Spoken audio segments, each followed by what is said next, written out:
మంచిర్యాల జిల్లా బెల్లంపల్లి పట్టణంలో ఇటీవల ప్రారంభించిన 100 పడకల ఆసుపత్రిని తెలంగాణ వైద్య విధాన పరిషత్ రాష్ట్ర కమిషనర్ అజయ్ కుమార్ సందర్శించారు.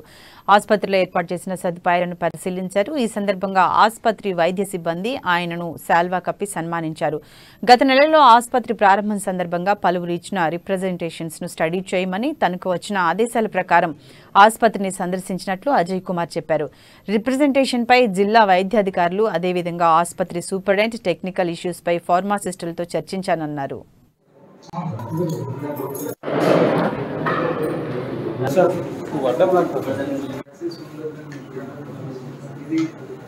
గత నెల 29వ తారీఖున మన మంత్రివర్యులు health medical and finance minister Harish Rao గారి హాస్పిటల్ ఓపెన్ చేసిన తర్వాత ఇక్కడ మీరు ఇచ్చినటువంటి కొన్ని రిప్రజెంటేషన్స్ని ఒకసారి స్టడీ చేసి వాటి మీద డిస్కషన్ చేయమని చెప్పేసి ఇన్స్ట్రక్షన్స్ ఇస్తే ఆ విషయంలో నేను ఇక్కడ ఉన్నటువంటి సూపరింటెండెంట్ కానీ తర్వాత ఈ జిల్లాకు సంబంధించినటువంటి రీసెర్చర్స్ గారిని కూడా పిలిచి తర్వాత వాటికి సంబంధించిన టెక్నికల్ ఇష్యూస్లో టీఎస్ఎంఎడిసిన్ ఇంజనీర్లు లోకల్గా ఉన్నటువంటి ఫార్మసిస్టులు వాళ్ళందరితో కూడా ఇంటరాక్ట్ అవ్వడం జరిగింది.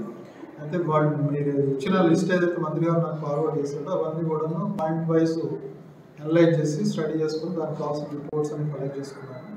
ఇది నేను ఈ 2-3 రోజుల్లో సార్ వెళ్ళి దానికి బ్రీఫ్ చేస్తాను. దాంట్లో మీకు కావాల్సినటువంటి ఏదైతే ఉన్నాయో లిస్ట్ ఆఫ్ ఐటమ్స్ అవన్నీ కూడా కంప్లీట్ చేయడానికి